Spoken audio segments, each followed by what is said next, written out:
नमस्कार, दैनिक शिव टाइम में आप सबका स्वागत है। मैं रश्मि शर्मा, कैमरामैन शुभम भगत के साथ। लगातार एक ही आवाज उठ रही है। अब सारे सियासी समाजी संगठन ये कह रहे हैं कि जम्मू कश्मीर को दिलाएंगे अपना अधिकार, क्योंकि लगातार अब बातें तो बड़ी बड़ी की जाती है पर जम्मू को उस तरह से इग्नोर किया जाता। जबकि जम्मू की अगर बात करें तो ये डुग्गर प्रदेश है। और साथ ही साथ ये बात कहेंगे कि हर कोई सियासी पार्टियां यही कहती हैं कि जब भी हमारी सरकार आएगी तो हम बराबरी का दर्जा देंगे जम्मू कश्मीर को। पर जो ही आप कुर्सी पर बैठते हैं तो फिर से जम्मू को उसी तरह से इग्नोर किया जाता है। कल जिस तरह से ऑल पार्टी मीट थी निर्वाचन भवन में, वहां पर भाजपा के नेता भी थे और बाकी सियासी पार्टियों के नेता भी थे।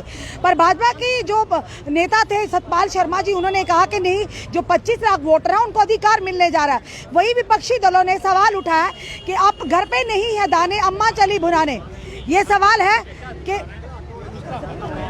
क्योंकि 25 लाख वोटर अपने घर के जो लोग हैं वो इस समय 2 वक्त की रोटी के लिए परेशान है। ये कहेंगे रोजगार के लिए हमारे युवा सड़कों पर है।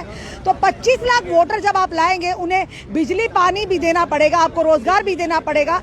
चलिए सर, हमारे साथ खड़े। सर, आपका नाम?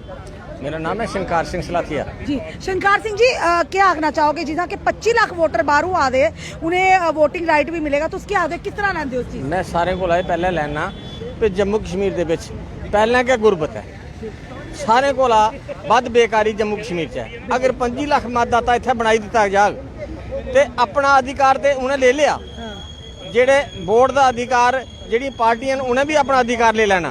लेकिन इत्थों दे जेड़े युवा लोग न उन्हें की ना मिलना रोजगार, ना लभनी भूमि ते ना लभनी बिजली ते ना लभने पानी। अगे अगे रुट्टी दे लाले पे देन, इन्हें लोगों की अगे अगे रुट्टी दे लाले पे देन, दाने दाने की मोहताज होए देन।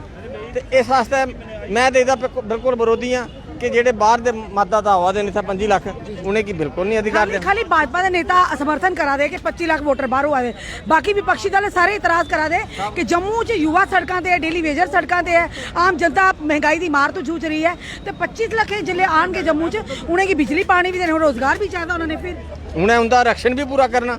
जेड़ा इत्थों वाले लोग न वो कुत्थे जांगन, उनका अधिकार तो बिल्कुल छीन ही लिया ने। इस वास्ते सारे लोगों जेडे साडा डोगरा समाज है, इन्हें किट्ठे हो जाना चाहिए कि इत्थों के लोगों की पहले इंदा दे पालन पोषण देखो।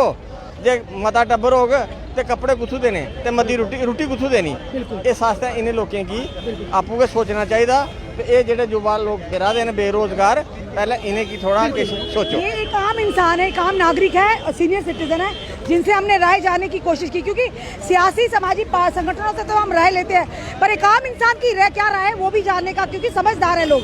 आज के दौर में जनता जागरूक हो चुकी है और इस समय कैंपेन चलाई जा रही है शिवसेना बाला साहब ठाकरे की माध्यम से कि जम्मू को उसका अधिकार दिला कर रहेंगे। चलिए जानते हैं सर से। देखिए, जनता को आज जागरूक कर रहे हैं हम कि 371 एक्ट है, उसके तहत कौन कौन से अधिकार आप सुरक्षित कर सकते हो। और ये कोई असंवैधानिक धारा नहीं है, ये संविधान के तहत इसके अंदर विशेषाधिकार हैं। जम्मू कश्मीर के बाहर जो अन्य राज्य हैं उसके 11 से 12 राज्य हैं जहां पर ऑलरेडी जो है नॉर्थ ईस्ट स्टेट्स हैं, बॉर्डर स्टेट्स हैं, जहां पर 371 ऑलरेडी लागू किया गया। और हमारे गृह मंत्री जी भी कह चुके हैं कि ये 371 बरकरार रहेगा जिन राज्यों के अंदर है। तो हम जम्मू कश्मीर के यहाँ के नागरिकों की सुरक्षा के लिए, स्थानीय लोगों के अधिकारों की सुरक्षा के लिए, अपने भूपुत्रों की सुरक्षा, अधिकारों की सुरक्षा के लिए और खास करके अपनी संस्कृति और पहचान की सुरक्षा के लिए हम केंद्र सरकार से, अपने प्रधानमंत्री माननीय नरेंद्र मोदी जी से मांग करते हैं कि जम्मू कश्मीर को भी 371 के तहत विशेषाधिकार। इसको लेकर हम जनता में ये ब्रोशर बांट रहे हैं जिसके आगे 371 और जिन राज्यों के अंदर 371 लागू है उसकी पूरी डिटेल लिखी हुई है। और हम चाहते हैं कि जनता भी हमारी आवाज़ को बुलंद करे, क्योंकि ये उनके हकों के लिए है, यहाँ के स्थानीय लोगों के हक के लिए है। तो एक जनता के सहयोग के जिस तरह से चौधरी लाल सिंह जी ने कहा कि हमें स्टेटहुड मिशन यानी रेस्टोरेशन ऑफ स्टेटहुड चाहिए, पर 371 के साथ। अब देखिए ये सारी जितनी भी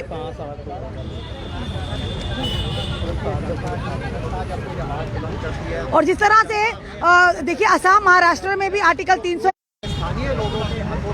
और इसे में आपको बता रहे हैं कि जैसा मणिपुर की बात करें, आंध्र प्रदेश की बात करें, इसी तरह से अब लगातार अब जो बात करें हम कि जिस तरह से चौधरी लाल सिंह जी उन्होंने भी कहा कि हमें रेस्टोरेशन ऑफ स्टेटहुड चाहिए, पर 371 के साथ, यानी ये 371 के हमारे जो प्रॉपर्टी राइट होंगे वो कहीं ना कहीं रिजर्व होंगे, यानी कोई भी बाहर का व्यक्ति यहाँ पर आकर आप प्रॉपर्टी खरीद का अधिकार नहीं मतलब अपना जमा सकता। ये बड़ा रहता है कि यहाँ पर आकर कोई भी प्रॉपर्टी, यानी वो राइट जो हमारे जम्मू वासियों के, जम्मू कश्मीर के, वो वहीं पर रहेंगे, बाइंड हो जाएंगे। इसीलिए धारा 371 को ये कहा जा रहा है कि यहाँ पर भी लागू किया जाए। Governor of the state Maharashtra Gujarat are given special responsibility to the setup development boards in region such as Vidarbha, Mathura, कुछ एक्सेट्रा। और साथ ही साथ देखिए नीचे भी लिखा हुआ है नागालैंड में article 370A of the constitution mainly state that no act of parliament would apply to the state of Nagaland matter related to religious social practice of Nagas, Naga customary law and procedure, administration of civil or